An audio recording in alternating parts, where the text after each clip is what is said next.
أحمد مير مكران قدوميها مامل قبل كشبالة الدحي يو قدومي كحجان كدنكا سياسة قبل كتليها أيضا كبوليس قبل كي مسؤولين كلا يا سفر كان يشاركوا تجي دقمة ما حضاي قبل كشبالة الدحي يو ديجان كبورنا ودقمة أسي هستجا أحمد حسين أفرح قدوميها دقمة ما حضاي ومامل قبل كأوجور بيحيي ضيعتر أي قصة ميان بندر دقمة ما حضاي لقى جلي وضد قشة دقمة أسي أي شيء إنتني أي تهاي تلاوة بلو أهلنا دون يوم مامل قدقمة mahday lagu taageero dhismaha iyo dayactirka ay ku hayaan buundada degmadaasi oo saameyn xoog leh uu ku yeeshay rasaas la isugu weeraarsaday agagaarka buundada degmada mahday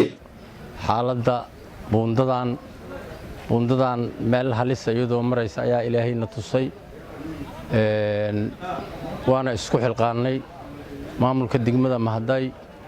iyo guddiga gaadiidleyda degmada mahday iyo kuwa kale oo safar ku yimid oo gaadiida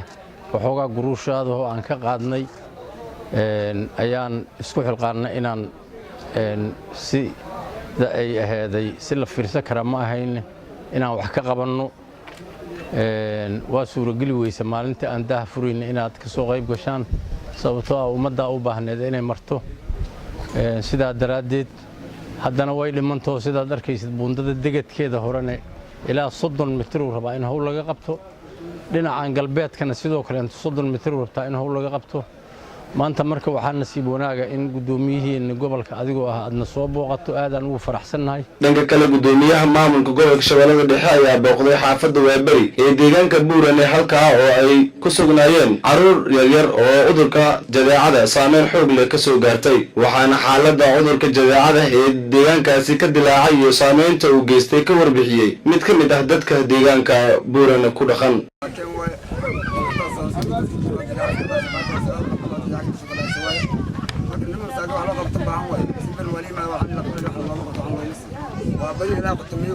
إلى كنتم ugu dambeyn Axmed Meyr Makraan gudoomiyaha gobolka Shabeellada Dhexe ayaa hay'adaha gargaarka ugu baaqay in ay deeqo dawo ah iyo daryeel ay la soo gaaraan dadka ku dhaqan deegaanka Buurane ee saameynta uu ku yeeshay cudurka jadeecada halkaana ka dilaacay buundada caanka ku ah degmada inay maartay qurbo soo gaaray taasina ay maartay maamulka degmada iyo iska kaashteen qolooyinka guddiga gaadiidka iska kaashteen waxay ka qabteen wax wanaagsan ay ka qabteen laakiin awoodooda ay ku koobnaatay buundada dhexdeeda waxaan kaloo soo booqanay maalmahan warbixino naga soo gaaray tuulooyinka qaarkood degmada Mahday khaasatan Buurane iyo maartay khayrihiisa inay maartay ka dilaacday cudurka jadeecada waan aragnay waxyaabo kamid waan aragnay waxana loo sheego gudoomiyaha waaxda ay sheegayeen waa maartay deegaysayna dhamaanteed inay dad ku geeriyo caruur ku geeriyootay haddana ay caruur ay lijeefaan dadkuna ay yihiin dad aad u tabaalaysan oo maartay xilli kuleyla iyo xilli maartay adagna lagu wada jiro marka hay'adaha gobolka joogo oo ku shaqada leh caafimaadka iyo wasaaradda caafimaadka Shabeelle waxaan u sheegaynaa inay